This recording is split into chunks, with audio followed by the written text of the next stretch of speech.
tayo pinagpano na kinig sa banal na salita kay Brother Lauro Buduso na walang bawas, walang dagdaga, walang pagkapilipit at walang sariling pagpapaliwanag. Sa gabi nito, atin pong pag-usapan ang patungkol sa mga daan ng Panginoon. No? Kung ano ba talagang daan ng Panginoon na dapat nating lakaran. Ayan, no? Sa biyaya at kapayapaan ng ating Diyos Ama at sa ating Panginoong Kristo at sa pagkikisan ng banal na Espiritu ay sumainyo lahat. So, ating pong pag-aralan ang patungkol sa daan. Ano ba talagang daan ang dapat nating lakaran, no? Kasi mayroong dating daan, mayroong matuwid na daan, mabuting daan, at bagong daan. Ano ba talaga? Dating daan, mabuting daan, matuwid na daan, at bagong daan.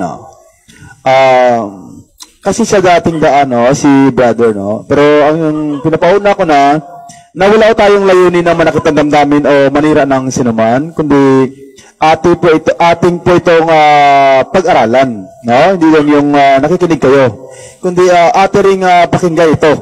Kung ano ba talaga, no? Ano ba talaga, no? Hindi yung makinig na lang doon kayo at sabi nyo, doon ako, no? O alam ko naman yun, no? Na nirespeto natin ang lahat ng tao. Sa 1 Peter chapter 2, verse 17, basahin muna natin ito. Bago tayo doon pumunta sa ating mga topiko, basahin muna natin ito. Pero ang sabi ko na nga na wala tayong layunin dito na manakit ng damdamin, kundi o kaya ay manira ng sinuman, kundi ating itong alamin lahat, no? Hindi tayo magkampi-kampi o ito na, basahin muna natin. Sa 1 Peter 2:17, igalang ninyo ang lahat ng mga tao. Ibigin ninyo ang pagkakapatiran. Mga takot kayo sa Diyos. Igalang ninyo ang hari. Ayun, no? Igalang ninyo ang lahat ng mga tao. O kami sabihin nyo, ating pag-aralan ito, no? Ang dating daan, no? Kung ano ba talaga. Dating daan, mabuting daan, matuwid na daan, o bagong daan. Anong daan ba talaga? Yan. Kaya binasa ko ito para alam ko sa inyo na nirespeto natin ang lahat ng tao. Hindi yung pag-aralan natin ito tapos sabihin nyo, mga ganito, ganyan, no? Huwag tayong magparatangan. Kundi ating alamin ito lahat. Ayan. Kaya, alam ko naman yun, no? Na yung mga pag nanood ka sa cellphone, alam ko naman yun, marinig mo sa mga tao. Alam ko naman yun, no? Hindi ko naman yan itatago, no? Na si Badili ganito, si Badili ganyan, Badili Soriano, magaling na ano yan, no? Oo, para sa mga Pilipino, para sa mga komentarista, one of the greatest Filipino debater. Ayan, ang mga quote and unquote na mga sinasabi, no? Yan. Nakatatak na siya sa kasaysayan, no? Yan. Bible scholar, yan, ang marinig mo sa mga tao, yan. Kilala bilang isang magaling na mga ngaral, yan. Yun ang mga sinasabi ng mga tao, no? Alam na alam niya ang Biblia, Walking Bible, yan. Ilang organisasyon na ang nadurog sa debate, yan ang mga sinasabi ng mga tao, no? Ano pa? Isang pinakamagaling na debatista sa buong mundo, yan. No one can beat him when it comes to debate. Yan. Yun ang masasabi ng mga tao patungkol sa kanya, no? Pero ating alamin ito, no? Hindi lang ito. Marami pa tayong dapat pag-usapan, no? Patungkol sa mga aral na kanyang binitawan o kanyang inaral, no? Kung ano ba talaga. Halimbawa, yung mga patungkol sa mga bautismo. Yan, patungkol sa mga breaking of bread. Yan, hindi siya naniwala sa mga ganun. Patungkol sa Holy Spirit. Yan, para sa kanya, Diyos din yun. Kaya, pag pakinggan mo siya, pag-i-search mo, Brother Eli, Holy Spirit is God. Yan, hindi naman niya mabasa. Puro lang kwento na mga ang bayabas, ang puno ng bayabas, ang sanga bayabas, ang dahon bayabas. Hindi dapat ibasahin niya na ang Espiritu Santo ay Diyos, no? Hindi niya mabasa. Mga ganun ba? No? At marami pang iba. No? Pero sabihin ko na sa inyo na wala tayong layunin, no? Na manakit ng damdamin o manira, kundi ang lahat ng tao ay ating nirerespeto. No? Pero ito'y pag-aaral patungkol sa kung ano. Dito muna tayo. No? Dito muna tayo mag-focus. No? Kung ano ba talaga. At bago tayo mag-believe sa Kanya, no? I-test muna natin ang sabi nga sa Bible, no? Test every spirit. Kung ito'y sa Diyos, no? Ang mga aral. Yan, no? Kaya bago yan, palagi kitong binabasa, no? At pinapaalala. Sa Santiago chapter 1, verse 19. Yan. Kasi, pag hindi ka maging maliksi sa pakikinig at nagsipurol kayo, yan. Kaya dapat magmaliksi. Ayan. Santiago 1:19, no? Ang sabi dito, nalalaman ninyo ito, minamahal kong mga kapatid. Ngunit, magmaliksi ang bawat tao sa pakikinig. Magmakupad sa pananalita, yan. Magmakupad sa pagkagalit, yan. Habang makikinig ka, no, sa ang banal na salita, dapat magmaliksi sa pakikinig. No, makupad sa panalita, no? Huwag ka muna magsalita, no? Makinig ka muna kasi panahon eh. Ecclesiastes chapter 3, no, nandoon ang lahat ng panahon. Kaya panahon sa pakinig. O hindi panahon sa pagsalita. O sa pagkagalit, no? Panahon muna sa pagpakinig. Kaya dapat magmaliksi. No, ayan. Dapat magmaliksi. Para ano? Para maalaman natin kung anong mga aral patungkol dito, no? Lalo na dito sa dating daan. Kasi, kilalang kilala ito. Kaya, yun nga ang kababasa ko lang, no? No one, katapusan na lang mabasahin ko, no one can beat him when it comes to debate. Yan. Kaya, ating alamin ito kung ang mga aral ni brother, kung may mga mali o wala, no? At saka, tignan natin yun, kung ano ba talagang daan ang dapat nating ipagtanong, no? Pero bago yan, magbasa muna tayo sa Tito chapter 2 verse 7. Kasi palagi mo yung marinig na walang mali yan kay brother, no? Yung kay brother Ili Soriano, walang mali yan dyan, no? Ang galing-galing niya talaga. Ayun, yun palaging marinig mo.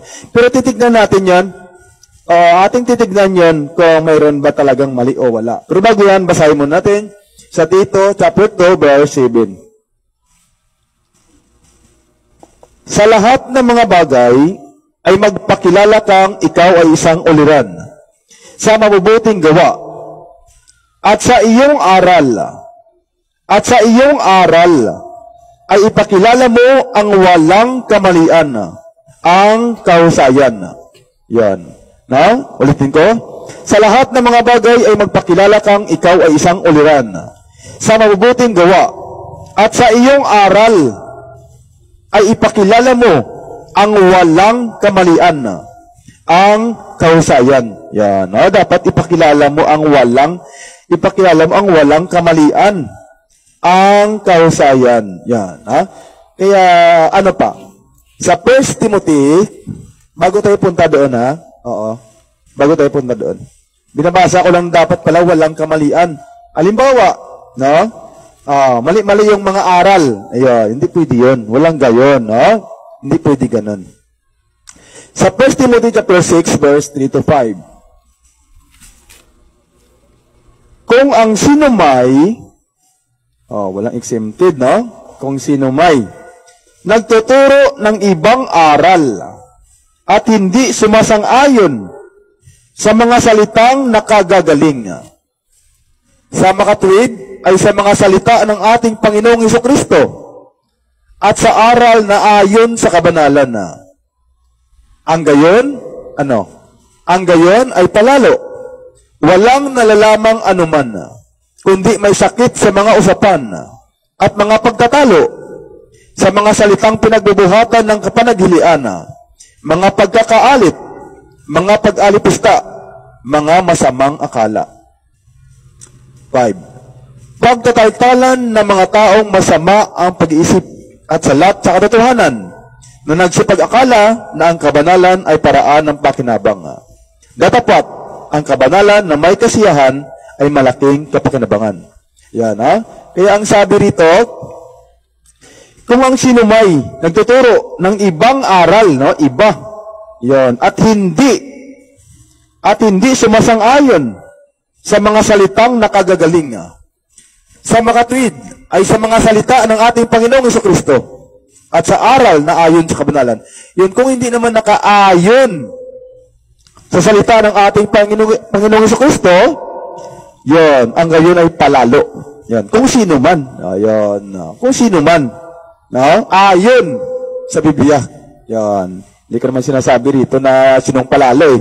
No? Ang sinasabi rito, ang binabasa ko rito, no?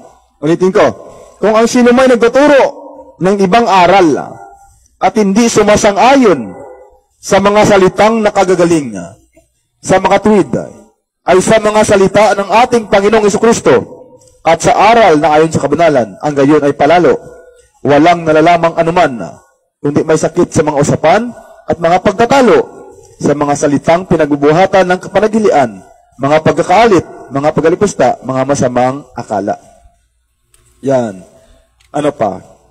Sa 1 Thessalonians, yan.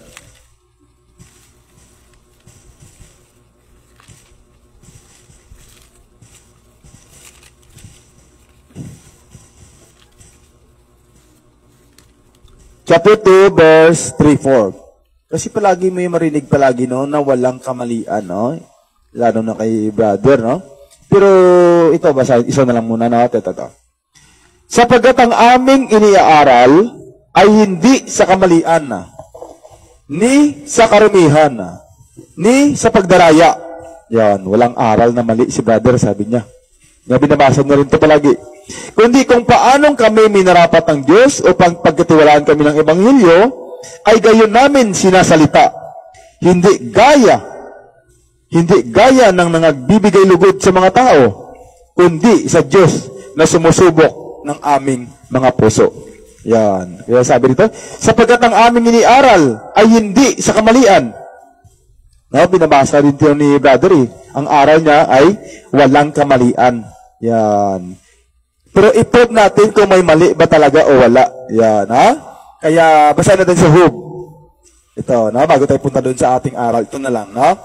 Ito, basahin natin ito.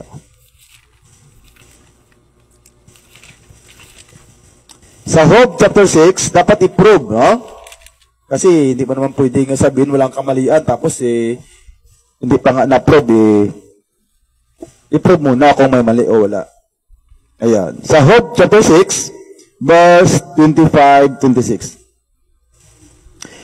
Pagkatindi nga ng mga salita ng katwiran.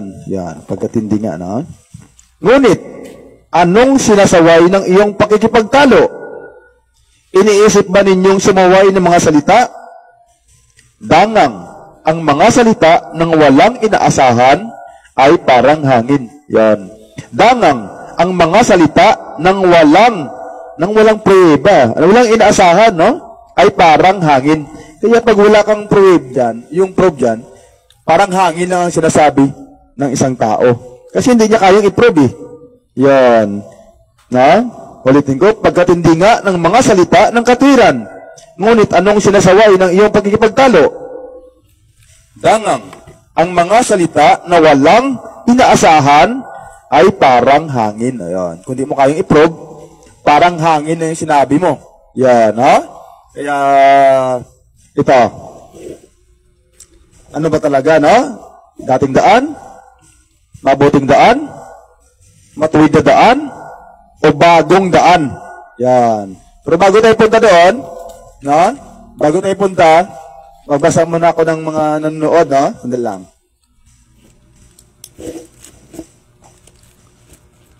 Si brother, no? Si brother Tahonira is watching. Yan. Praise the Lord. Si DJ Victoriano Hainar, TY is watching. Praise the Lord. Dito na tayo, no, sa ating pag-aaral patungkol sa daan, no? Kung ano ba talagang daan na dapat nating lakaran. Ayan. Sa Exodus, basa muna tayo sa Exodus, no?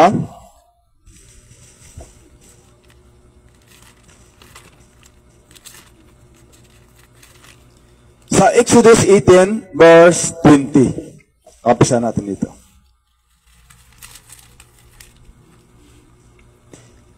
At ituturo mo sa kanila ang mga palatuntunan at ang mga kautusan.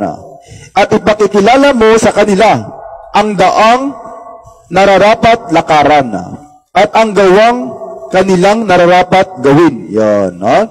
Kaya ang sabi dito, at ituturo mo sa kanila ang mga palatuntunan at ang mga kautusan at ipakikilala mo sa kanila ang daang. Yan, hindi pa sinabi kung anong daan, no? Kung dating daan o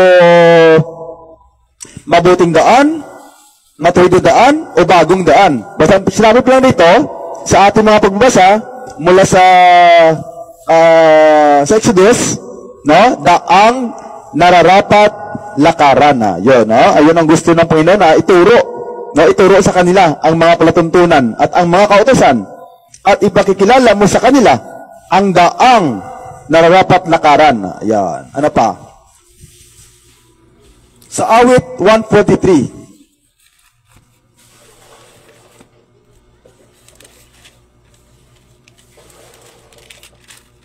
Sa awit 143, verse 8. Iparinig mo sa akin ang iyong kagandahang loob sa kinaumagahan, sapagkat sa iyo ako tumiwala. Ipabatid mo sa akin ang daan na aking dapat lakaran, sapagkat itinaas ko ang aking kaluluwa sa iyo. Yan, no? Ipabatid mo sa akin ang daan na aking dapat lakaran. Yan. Kaya yun ang panalangin, no? Yan. Yan ang panalangin ni upang iligtas at akayin awit ni David. Yan. Kaya ang sabi rito, ipabatid mo sa akin ang daan na aking dapat lakaran. Yan. Ano pa? Sa Exodus 33 verse 5.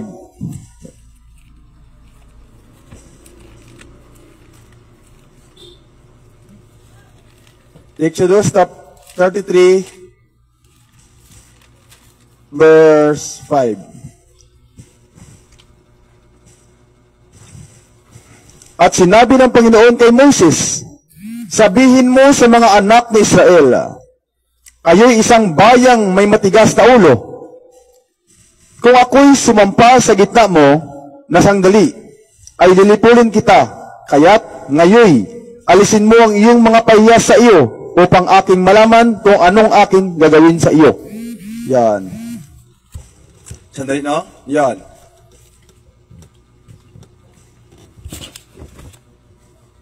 Yan. Mahirap patnubayan, no? Ang mga taga-Israel. Kaya, mga bayang may matigas na ulo.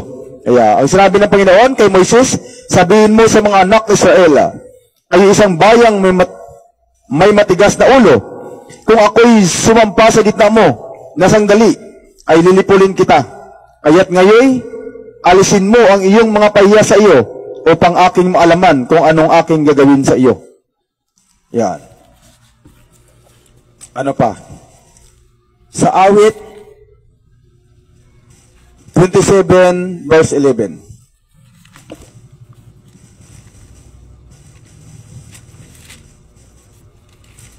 No? Sa Old Testament, papunta ng New Testament. No? Yun ang gagawin natin, no? Kaya kung saan ba ito galing itong mga daan na ito, no? Ang daan ng Panginoon. 27 verse 11. Ituro mo sa akin ang iyong daan, O Panginoon, at patnubayan mo ako sa patag na landas, dahil sa aking mga kaaway. Yan. Awit ng walang takot sa pagtiwala sa Panginoon. Awit ni David. Yan. Ang sabi dito, ituro mo sa akin ang iyong daan, O Panginoon, at patnubayan mo ako sa patag na landas dahil sa aking mga kaaway. Yan. Sa 1 Hari 2:3. Yan. Yan, mga daan mo nating binabasa, no? Mga daan. Pero mamaya ng konti, no? Doon na tayo. Kung ano na ba talagang mga daan. Yan. Sa 1 Hari, chapter 2, verse 3.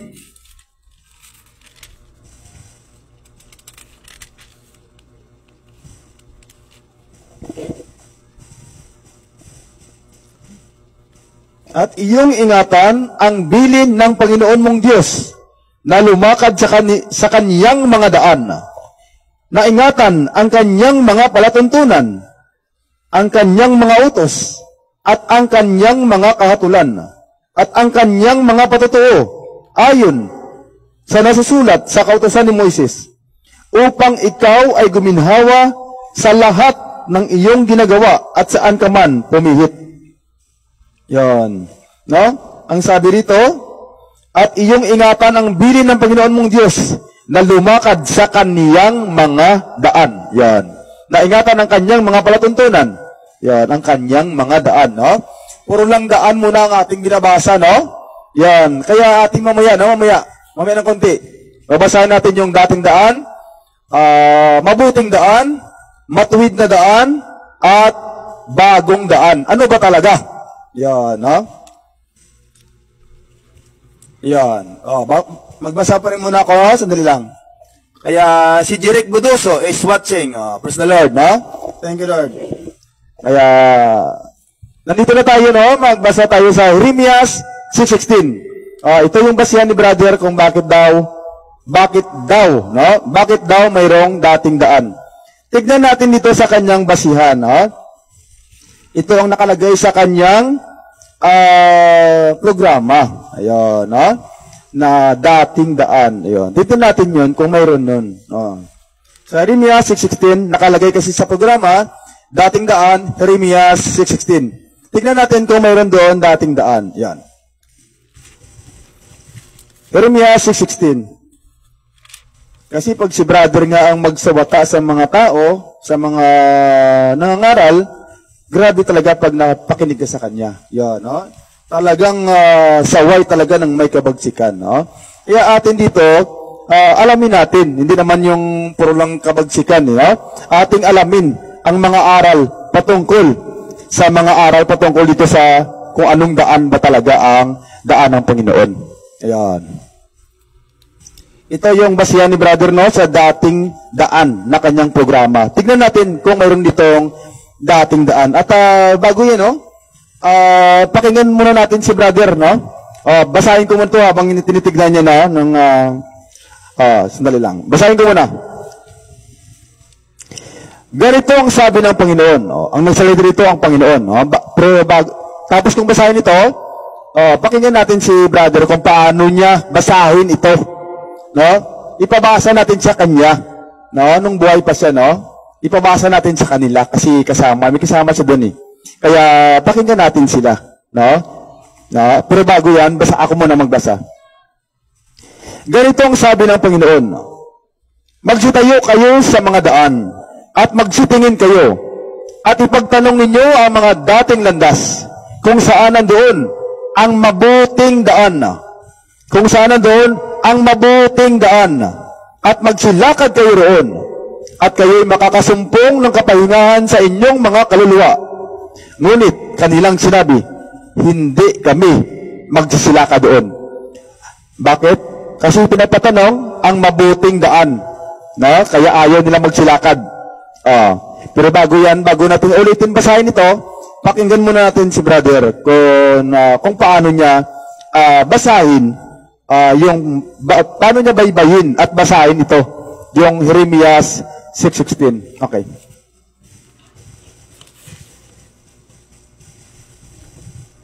Ang Jehovah's Witness.